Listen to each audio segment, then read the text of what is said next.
Hey guys, this is Gaijin Hunter. In this tutorial, I want to show you guys everything you need to know about the kitchen and how it works, because trust me, a lot of these meal skills are game changer, and understanding the system will definitely make you a much better hunter.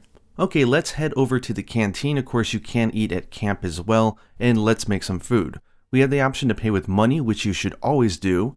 You could pay with points, but honestly, points are used for other important stuff in the game, and I don't recommend it. You can pay with a voucher, which you can earn during the game as you play. This just makes it a free meal for everybody if you're playing online. And finally, there is this option for the oven roast, which I will not be covering very much in this video because honestly, I haven't found much of a use for it. Basically, you can take those precious points and some materials, give it to the handler and let her cook up some materials and some consumable items for you. But honestly, this is not the same as the canteen, so we're not going to cover it. Okay, let's check out the custom platter so I can explain it. First thing you're going to notice is that a meal is made of 6 different ingredients. I'm going to go ahead into this first menu, which is the meat menu, and choose some ingredients. Now look over on the ingredients effects, and when we choose 2 pieces of meat, we'll notice that there is a special effect that can trigger. That is attack up small. If we include 4 pieces of meat in our meal, this will go up to attack up M. And if we include 6 pieces of meat, it will go up to attack up large, which is really good if you want to do a lot of damage. Now for the ingredient category effect, which is the status stuff like attack up L, it doesn't matter what piece of meat you choose as long as it's meat. You'll notice on the right side of the screen says activation chance. This is the probability that you'll activate those meal skills to buff your hunter. This will go up the more fresh materials you use, so obviously unlocking a lot of materials will make it more probable that you have fresh meat or something like that. Fresh is just a random thing that gets changed in between hunts. Okay, so the meat is an attack boosting ingredient. Let's go over to fish now. If we use 2 pieces of fish, we will get defense up small. You guessed it, 4 pieces will give us defense up medium, and 6 pieces of fish will give us defense up large. Okay, now let's go over to the next category, which is veggies. Go ahead and eat 2 veggies, you get elemental resistance up small, 4 for medium, and 6 for large. This is really good if you're going up against something like Kirin or something that breathes fire. It'll reduce a lot of that damage. And finally, very late in the game, you'll be able to unlock the ability to unlock alcohol by doing the sort of optional quests from NPCs. This doesn't give you any status effects whatsoever, so whether you have 6 alcohol, 4, or 2, it's not going to change anything.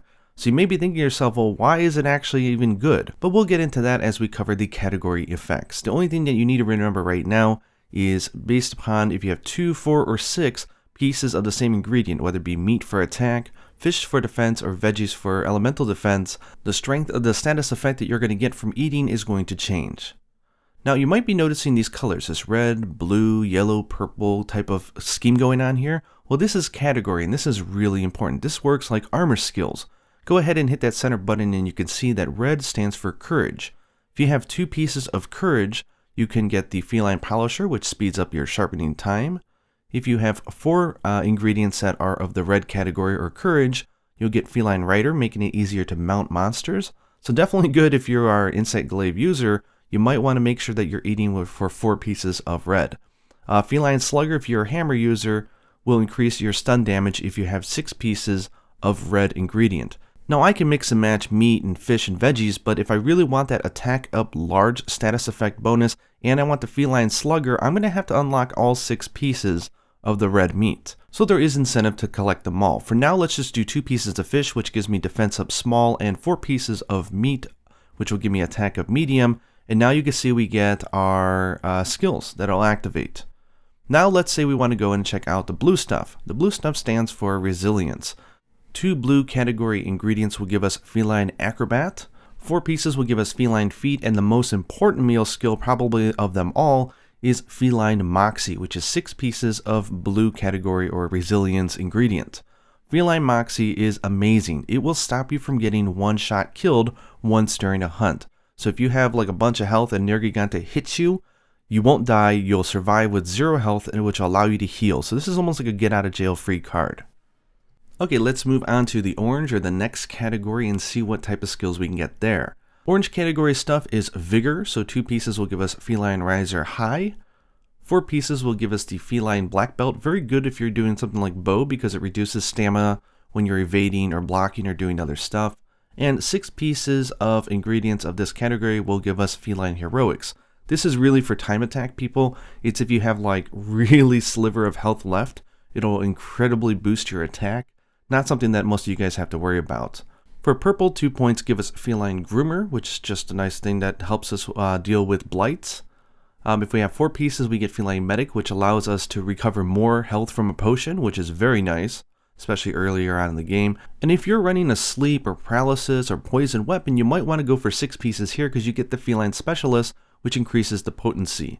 And the final category we see here, which is yellow, which is artillery. You're going to want this if you're playing gunner, but only 2 points gives you the sharpshooter, which increases the power of your normal shots and normal arrows. Very good. 4 pieces give us bombardier, which will increase our ballista, sticky ammo, and gun lance shell. So if you're a gun lancer, you're going to want to be eating for this.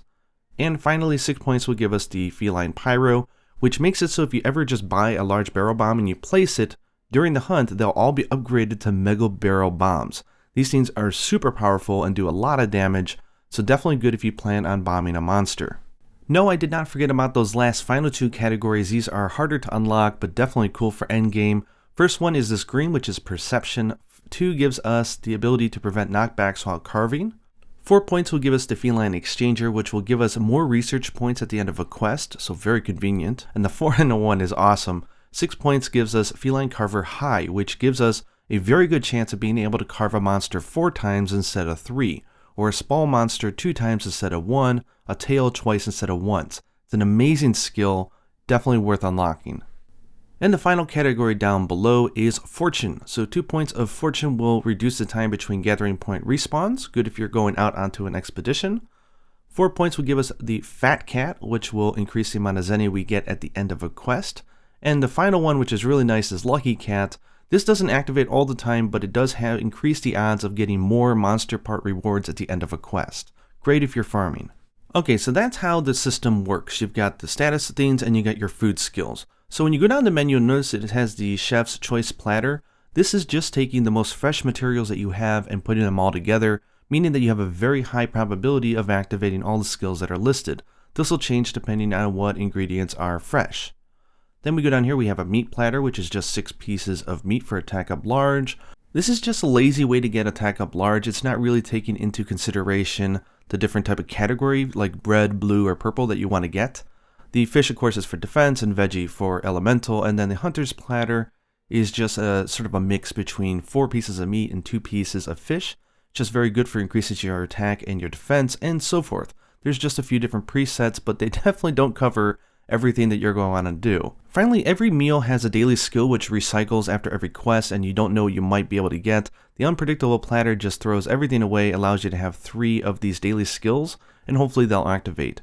Definitely keep an eye on the food skills down below because there is a daily skill called Feline Insurance, which allows you to have 1 free cart and it won't count towards the failing of the quest. Okay, so let's go in here and make some custom dishes. Let's say we are a bow player or even bowgun. So we want the sharpshooter, which will give a power up bonus to our normal shots and arrows. And let's say, what do we want for the other 4 pieces? We want feline black belt, which is 4 pieces here, which will make it so we don't spend as much stamina when we're evading, which you do quite a bit of when you are a gunner and you're trying to get out of the way. Okay, so let's set this up. I definitely like the attack boost that I can get from meat. So I'm going to use that as my base here. I'm going to take 4 pieces of ingredient here to activate that black belt. You'll see that over on the food skills. And for the final 2, we'll use 2 of this bottom category to activate that sharpshooter. And boom, we now have a dish that gives us attack up large, black belt, and sharpshooter if we get lucky and everything activates. So let's go ahead and save this and rename it something very good like bow. And let's go ahead and set up a Moxie meal because again, Moxie will allow you to prevent yourself from dying from a 1-hit kill once during a hunt, so it's very good. All we need is pieces of blue, 6 of them, so we're going to choose defense because I like defense up medium. I would go for defense up large, but I don't have 6 pieces of blue fish, so I'll use 2 over here from the veggies to get elemental resistance up S, and boom. We now have a meal saved that has the possibility of giving us the feline Moxie. If it's an important story quest and you don't activate it, you could just go out onto an expedition, immediately quit it, come back and eat again until you get Moxie, and that's when you want to go off on that quest and give it your all.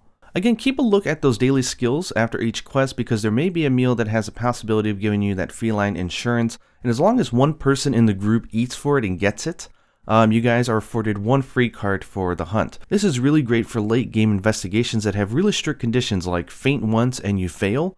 As long as someone eats for insurance, you can faint once and still be in the game, faint twice though and you're out. Anyways, I hope this guide helped you guys understand the food and the importance of actually going through those optional quests and unlocking new ingredients. If you like this video, go ahead and hit like, subscribe if you haven't already, and until next time, happy eating.